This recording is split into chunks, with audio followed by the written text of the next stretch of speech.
Dorian Steele had never stepped foot on the New York City subway in his adult life until that Tuesday morning when gridlock on Fifth Avenue made him mutter a sharp curse, yank off his Rolex, and duck into the Lexington Avenue line like a man possessed. He didn't look like he belonged there. His navy-tailored suit, custom Italian leather shoes, and the faint scent of Tom Ford cologne made him stand out like a sore, expensive thumb. But Dorian couldn't risk missing the 10 o'clock board meeting, not when the acquisition of an entire tech startup depended on him showing up in person. He had no idea that a spontaneous decision to avoid traffic would change everything. The train screeched to a halt. He stepped in just as the doors began to close behind him. The subway car was packed tight, a sea of earbuds, coffee cups, and exhaustion. He adjusted his grip on the silver pole and scanned the car with a sharp eye, half from instinct, half because he hated confined spaces. That's when he saw her. She was seated near the corner, a tattered canvas bag at her feet and a sketchpad balanced on her knees. Her dark brown curls were pulled into a messy bun, a pencil tucked behind one ear. She bit the tip of her thumb as she focused on whatever she was drawing, her eyes narrowed, lashes long and dark. She looked completely absorbed and completely out of place, like a daydream stuck in the middle of morning chaos. The train jolted. His balance shifted and he stumbled forward, slightly landing right in front of her. She looked up, startled. "Sorry," he said quickly. She blinked. "It's okay." "You all right?" He nodded, but his voice caught for a second. "Yeah, just not used to this." She tilted her head. "The subway." "Yeah," she looked him up and down. "I can tell. You look like you belong in a town car." He let out a laugh, quick, surprised. It had been a while since someone talked to him like that. Not like he was someone important, just a guy on a train. She shifted her sketchpad slightly, giving him a better view. "You're in my drawing now. Hope that's okay." He stared at the page. It was a loose, fast sketch of the subway car, everyone hunched over, lost in their own worlds. And there he was, mid-stumble, looking like a businessman who'd missed his limo. "That's good," he said, genuinely impressed. "You do this often?" "Every day," she said, casually brushing a curl out of her face. "Commute's my studio. I'm Tessa Kane." "Dorian," he said, then hesitated. "Just Dorian." She smiled, and it hit him in the chest harder than he expected. "Nice to meet you, just Dorian." The train shook again, and she reached out without thinking, steadying herself with the edge of his jacket. Her fingers brushed the soft fabric near his wrist, then pulled back. "Sorry," he shook his head. "Don't be." They stood in silence for a moment, the sounds of the train filling the space between them. There was an ease to her, something real and unfiltered. It caught him off guard. Most women he dealt with were polished, curated, careful with every word, but Tessa was different. Messy bun, paint-stained jeans peeking out beneath her coat, and absolutely no idea who he was. That was refreshing. "Next stop's mine," she said, looking up as the train slowed. "You gonna survive the rest of your trip?" He almost asked where she was going. Almost asked if she'd let him take her for coffee, but something about the moment made him hesitate. "I think I'll manage," he said, nodding. "You ever show your work?" "Not really, just sell a few prints online, nothing fancy." "You should," he said before he could stop himself. "Show your work, I mean." The train doors opened. She stepped out, then turned back and grinned at him. "Maybe I will. If I see you again, you'll get the first invite." Then she was gone. Just like that, Dorian stood there, the hum of the subway buzzing in his ears.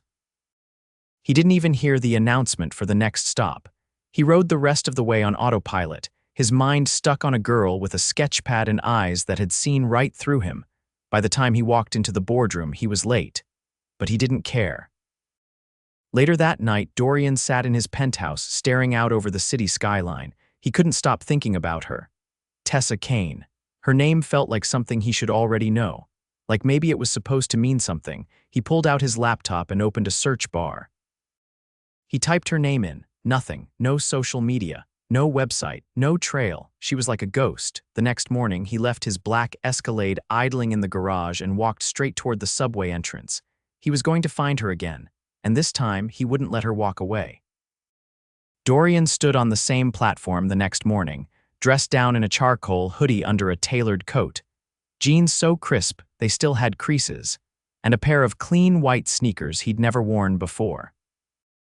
He'd never waited for anything in his life, not a table, not a woman, not even a meeting, but there he was, watching every car that arrived like a man watching fate roll past in steel and light.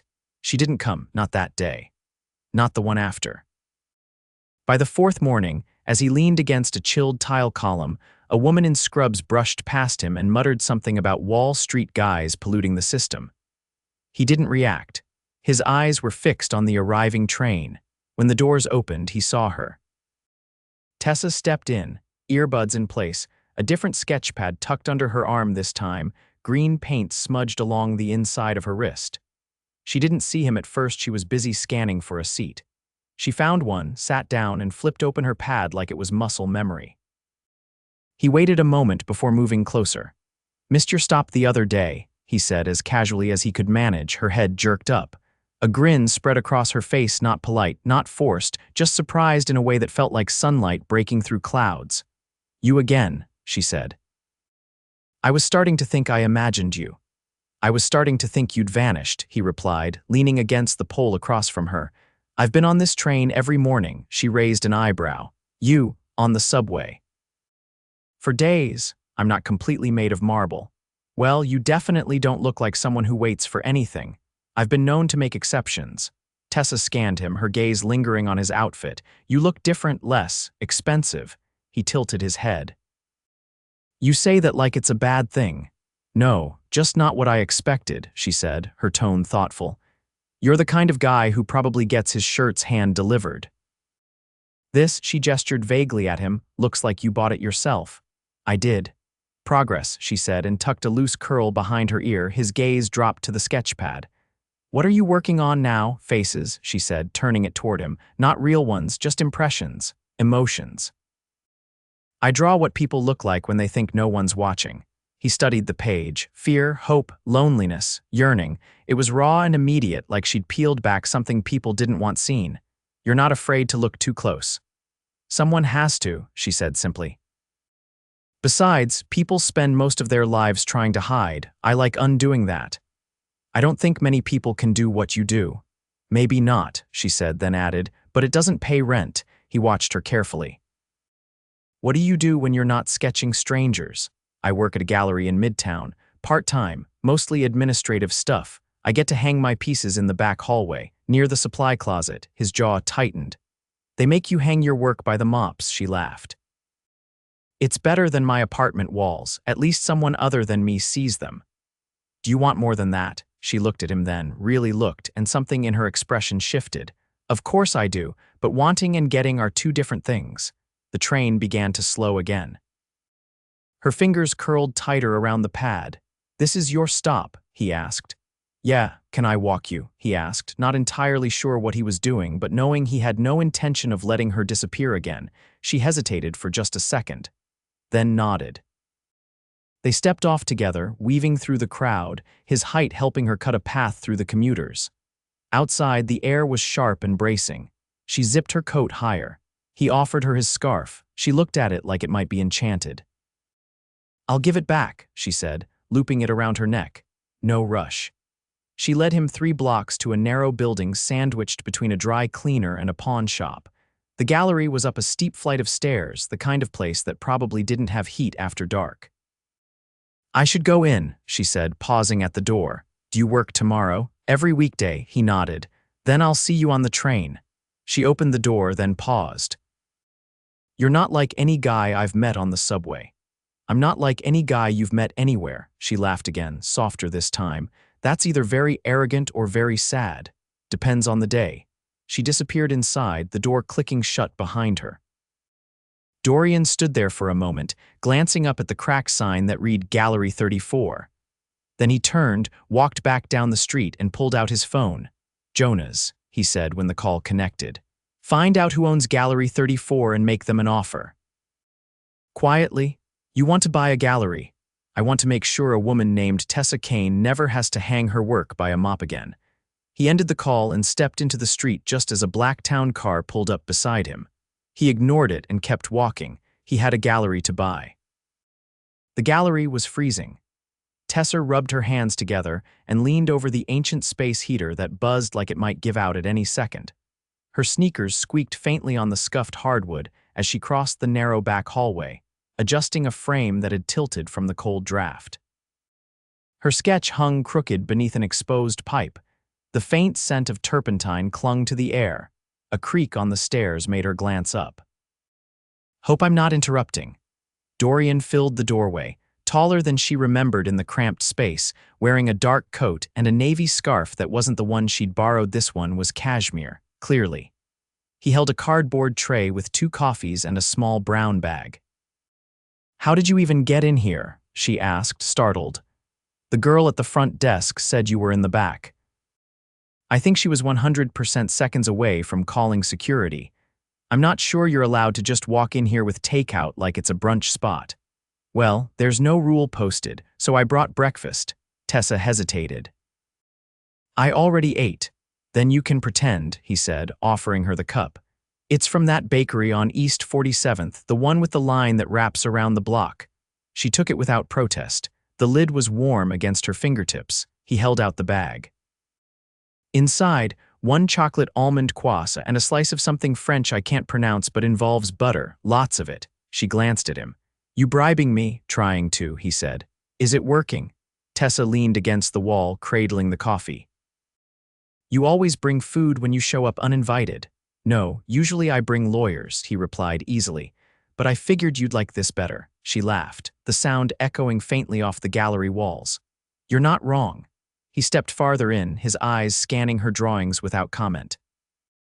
She watched him, waiting for the inevitable questions. Instead, he asked something else entirely. "Why don't you ever look up when you draw?" She blinked. "What do you mean? On the train, you keep your head down, you never glance around." "I don't need to, I draw from instinct. What I feel, not what I see. Even the people, especially the people." He studied her, expression unreadable. "That's why it works." She tilted her head. "You've seen a lot of art." "I've paid for a lot of art," he said. "There's a difference." Tessa sipped the coffee. It was too hot and she burned her tongue, but she didn't complain. Instead, she asked, "Why are you actually here?" "I told you, breakfast." "That's not the real reason." "No," he admitted. "It's not." He reached into his coat pocket and pulled out a folded envelope. "I want you to come to something." She took it slowly, unfolded the thick vellum and read the embossed lettering. Her eyebrows rose. "This is an invitation to the Sterling Collective."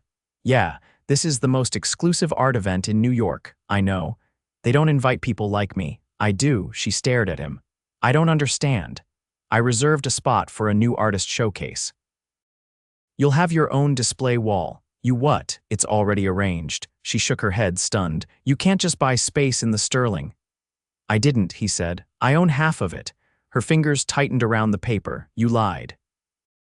"You said you were just Dorian." "I never lied," he said quietly. "I just didn't explain." She stepped back. "You're one of those billionaires they write articles about, the kind who buys islands and gets quoted in financial magazines." "Sometimes," he said. "But I also ride the subway and bring croissants. You think you can hand me an opportunity this massive and I'll just jump at it? I think you deserve to be seen. You don't even know me." "I know enough." She looked down at the invitation again, then at the coffee warming her palm. Her voice was low when she spoke next. "What do you get out of this?" "I get to see what happens when someone who's been overlooked finally gets a chance." Tessa swallowed hard. "And if I say no?" "You won't," he said, not as a challenge, but like he already knew the answer. She folded the invitation and tucked it into her sketchbook. "You're not going to stop showing up, are you?" "Probably not," she exhaled. "You have no idea what you're starting." "Maybe not," he said. "But I know I want to see where it goes." Tessa looked at him, then not the suit, not the money, not the calculated charm, just him. And for the first time, she didn't feel like she had to draw what she saw. She already knew what it looked like. He was the man who rode the subway and brought breakfast to a hallway near a mop sink, and that meant something. She didn't say yes. Not yet. But she didn't hand the invitation back either. The night of the Sterling Collective arrived like a storm front, fast, charged, and impossible to ignore. Tessa stood just inside the gallery's main hall, breath caught somewhere between her ribs. Her work hung from a wide, spotlighted wall. Framed, matted, and arranged in a progression Dorian had insisted would reflect her evolution. She hadn't argued. mostly because she hadn't been able to form a coherent sentence since the moment she first saw the lighting crew unpacking fixtures for her sketches. She wore a black jumpsuit she'd found tucked in the back of a consignment store in Chelsea, paired with a pair of heels Dorian had left outside her apartment door inside a white box with no note. She'd hesitated before accepting them, but in the end, she'd worn them. Not because they were expensive, but because they made her feel like she belonged on the marble floor beneath her. The room was already full critics, collectors, and people who used the word installation like it was a birthright. She spotted Dorian across the room, deep in conversation with a woman in a red gown and a silver cuff that probably cost more than her rent. But his eyes found Tessa's without hesitation. He excused himself and crossed the room in 10 long strides. "You made the whole place stop breathing," he said, his voice low and deliberate. She turned slightly toward the wall. "They're just sketches." "No," he said. "They're you." She didn't know how to answer that, but then she didn't need to. A man approached with a champagne flute and a card. He introduced himself as a gallery owner from Paris and said her work had made him feel something he couldn't explain. She thanked him, stunned, and when she turned back, Dorian had stepped aside to let her speak freely. By the end of the evening, 3 pieces had sold. Not to friends of Dorian's she checked, but to strangers with names she didn't recognize. People who asked how long she'd been showing, where her studio was, if she had a mailing list. She walked out onto the terrace to breathe. The winter air was sharp, but she welcomed it, grateful for the cold against her flushed skin. The skyline stretched out before her, glittering and unreal. "You looked like you needed air," Dorian said, joining her, his jacket already off, which he draped over her shoulders without asking. "I can't feel my feet," she said. "That's the price of success." "I didn't think tonight would matter this much." "It was never about tonight," he said. "It's about what comes next." She looked at him, the city reflected in his eyes. "Why me? I've been asking myself that every day since the train," he said. "I don't have a clean answer. All I know is I haven't been able to stop thinking about you since that morning." "You're not what I expected," she admitted. "I'm not sure I know what I am anymore," he said. "But I know I'm more when I'm around you." She leaned against the terrace railing. "You're used to being in control. It doesn't work like that." "It already does," he said. "Not because I control it, because you don't let me." Her eyes softened. "You scare me." "Good," he said. "That means it's real." A slow silence stretched between them before she asked, "You always get what you want." "Until now, I did. And now I'm hoping I earn it." She turned fully toward him. "I don't want to be something you save." "You're not," he said. "You're the one who dragged me down from my tower." She stepped closer. "I don't know what this is yet. Then let's figure it out together." The wind lifted her hair slightly, and for once she didn't push it away. She let it tangle around her as she leaned into him. "I think I'm in love with you," she said, barely louder than the wind. He didn't flinch. "Then I think we're both in trouble." She laughed, and he kissed her. It wasn't polished or rehearsed. It was clumsy at first, too fast, too real. But it deepened quickly, something steady and certain rising up between them. The kind of kiss that doesn't ask for permission, it just happens, because anything else would be a lie. When she pulled back, he looked at her like she was the only thing left in the world that made sense. "I want you in my life," he said. "Not just tonight, not just until the gallery's closed. I want you in my mornings, my storms, my silences. You say things like that and make it impossible to walk away. Then don't." She smiled, leaning her forehead against his. "But I keep the subway sketch." "That's mine. You can have everything," he said, "as long as I get you." A year later, the same subway train rattled down the Lexington Avenue line. Tessa sat beside Dorian, sketchpad tucked under her arm, her engagement ring catching the sunlight through the window. They'd just left a small gallery in Brooklyn where one of her students had their first show. She leaned against his shoulder. "Still think I don't belong on the subway?" he asked. "You're better at it now," she teased. "Still overdressed, though." He kissed the top of her head. "Let them stare," she grinned. "Let them." The train pulled into the next station and she looked up, pencil already moving across the page. This time she was drawing both of them. Tessa's fingers trembled ever so slightly as she adjusted the brush over the canvas in front of her, not from nerves, but from awe. The sunlight filtered through the tall windows of her new studio, bathing the hardwood floors in a honeyed glow. The space was hers, really hers. Dorian had handed her the deed 2 weeks ago without ceremony, only a quiet, "You need walls that are worthy of you," followed by a kiss that had stolen the air from her lungs. She hadn't questioned the gesture. Not anymore. Because by now she understood that when Dorian loved, he did it with an intensity that demanded permanence. There was a knock, soft, deliberate. "Come in," she called, still dabbing at a streak of umber. The door opened and Dorian stepped inside, coat slung over one arm, his other holding a folded newspaper. His tie was askew, hair slightly windblown, but there was something distinctly satisfied in the way he moved toward her. "You made the cover," he said, handing her the paper. She wiped her hands on a rag and took it. There, splashed across the arts and culture section, was a photo of her standing beside one of her pieces at the collective's spring showcase. The headline beneath it read, "The artist who captured the city's forgotten faces." Her breath caught, but not from vanity. It was the caption under the photo that did it. "Tessa Kane, from subway sketches to gallery phenomenon." She looked up.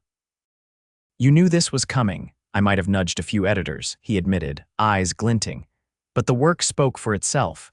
You know how surreal this still feels. Good. If it ever stops feeling surreal, we're doing something wrong." She set the paper down and crossed to him. "You've changed everything." He caught her hands in his. "No, I just cleared the path. You were always going to walk it." "I didn't think I'd be walking it straight into a proposal," she teased, glancing at the ring now glinting on her finger. "Still feels like I'm dreaming." "I've been told I'm a very convincing dream," he said dryly. She laughed and he kissed her forehead. "Listen," he added, pulling back just a little. "There's something I want to do, something I've been planning, but I need your opinion." "Okay," she said slowly. "What kind of planning?" A building opened up across from the gallery. Old brick, wide windows, used to be a printing press. "I want to buy it and convert it into a community studio. Free space. Materials provided, no applications or credentials required." Tessa blinked. "You're serious?" "Very." She looked at him like she was seeing him for the first time all over again. "Why?" "Because there are more of you out there, people with talent, with vision, who just need someone to believe in them, and because I see the way you light up when you teach. That student you brought to the Brooklyn show, he said you changed his life." Tessa's throat tightened. "You want me to run it?" "I want us to run it." She wrapped her arms around his waist and pressed her cheek against his chest. "You're not who I expected you to be when we met. I'm not who I expected to be either." Their wedding was intimate, but breathtaking, a rooftop ceremony overlooking the skyline, strings of lights weaving between potted orange blossoms and silk canopies. Tessa wore a gown that shimmered like dusk, hand-stitched by a local designer she'd discovered on the subway. Dorian wore a midnight blue tux and looked at her as if she were the only thing tethering him to the planet. When the officiant said, "You may now kiss the bride," he didn't rush. He brushed her cheek with the back of his hand, whispered something only she heard, and kissed her like they had all the time in the world. Because they did. As the guests clapped and the city lights blinked in the distance, Tessa caught sight of her old sketch pad resting on a table near the cake. The same one she'd drawn Dorian in all those months ago. She'd kept it, of course. The first page still had that rough sketch of a man stumbling into her world like he didn't belong when really, he'd been exactly where he was supposed to be.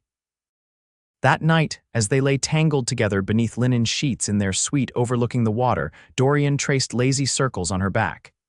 "You know what I missed most before I met you?" he asked softly. "What?" "Stillness. I never had it, not really. Always chasing the next win, the next number. But with you, I don't want to chase anymore." She lifted her head to look at him.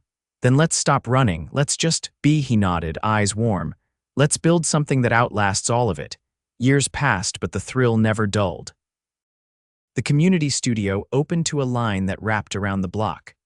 Tessa taught 3 days a week, often barefoot, paint on her elbows, her smile wide and unguarded. Dorian worked from a smaller office now, just 2 floors above hers. He still brokered deals and signed contracts, but his favorite meetings were the ones with the young artists who came up to thank him. They traveled, often Florence in spring, Tokyo in the fall, but always returned to the city, always rode the subway at least once. always held hands when the train jolted and made her lean into him. One crisp October afternoon, Tessa stood at the front of a beginner's class, watching a girl of maybe 15 sketch with quiet intensity. The girl looked up. "Miss Kane," she asked, "how did you become an artist?" Tessa glanced through the window, where Dorian stood across the street in a charcoal coat, holding 2 coffees. He raised one in salute. "I got on the wrong train," she said, smiling. And it turned out to be exactly the right one. She stepped outside into the chill, took the cup from his hand, and kissed him right there on the city sidewalk. And for the rest of their lives, they never stopped choosing each other, every morning, every storm, every stillness.